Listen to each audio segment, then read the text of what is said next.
কিভাবে আপনি stack সিপিতে subdomain create করবেন, তার জন্য আপনাকে সাবডোমেইন অপশনে চলে যেতে হবে।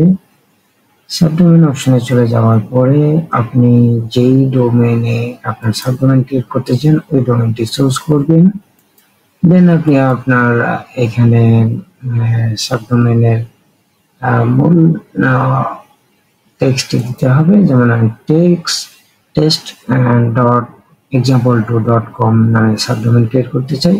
সেক্ষেত্রে আপনি এখানে দেবেন, আপনি যে যাই দিতে চান না কেন এখানে এটা দিবেন।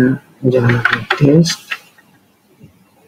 2 নামে সাবডোমেইন ক্রিয়েট করতে চান, দেন এখানে লেখার পরে আপনি এখানে জাস্ট মাউসটি ক্লিক করার পরে দেন আপনার এটা অটোমেটিক রোট ফোল্ডার ক্রিয়েট হয়ে যাবে। দেন আপনি ক্রিয়েট সাবডোমেইনে ক্লিক করলে আপনার সাবডোমেইনটি ক্রিয়েট হয়ে যাবে। দেন আপনি আপনার ওয়ার্ডপ্রেস হোক বা যাই হোক না কেন আপনি আপনার কাজটি কন্টিনিউ করতে পারেন।